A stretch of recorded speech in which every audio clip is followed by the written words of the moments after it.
person tends to try to, all their escapes start off with them sort of like pushing, like they'll sort of frame on your shoulder, or push on your shoulder, they might push on your neck. So we're gonna work on a couple ways.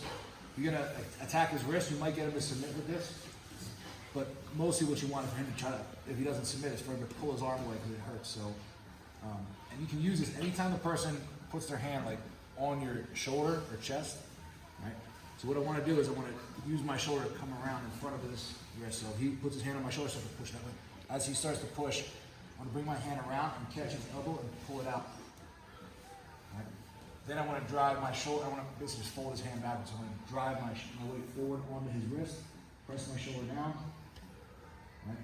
So what's going to happen is he'll either give up from this, or if he doesn't give up, his wrist will break. But usually what happens is he pops his hand off, and then his arm is trapped. So this is like these are kind of like dirty tricks. And when you do these in training, don't do them really fast. Right? If you do it with somebody you don't like, you can do them fast. But he can, and it can really be anything he's pushing on. Usually it's going to be your shoulder. Sometimes it'll be the chest is the best. If a person tries to push on your chest, it makes it really easy. You just bring your two hands over to his elbow. Bring your chin towards his wrist. It's going to fold his wrist in half. And just bring your head towards the mat.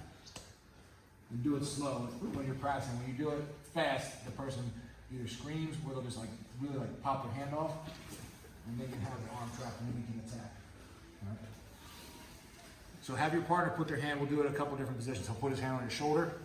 All right, from here, bring your hand around, catch the elbow, just flare it out a little bit. You go two hands on the elbow and then bring his elbow to the mat.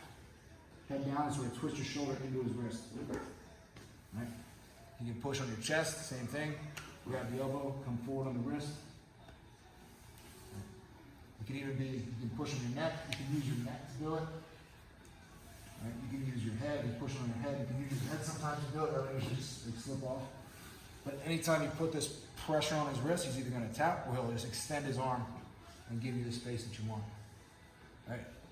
Another one is, if he goes to start to get an underhook, he starts to get an underhook and I can block inside like this. Same thing, I lock up the elbow. Now I want to fold his wrist and bring my weight forward on it. Right. Don't worry too much, but that one's kind of tricky, and it's a completely different position, so I'm not going to worry about that one. We're just going to go where the person pushes on you. So they're going to put a hand on the shoulder, catch the elbow, pull it out, pin it to the mat. Now you'll see, like this, I can feel this is starting to slip off. I won't even get the wrist lock, I'm just going to slip into position. So whether you get the wrist lock or not, you end up in a strong position. Right?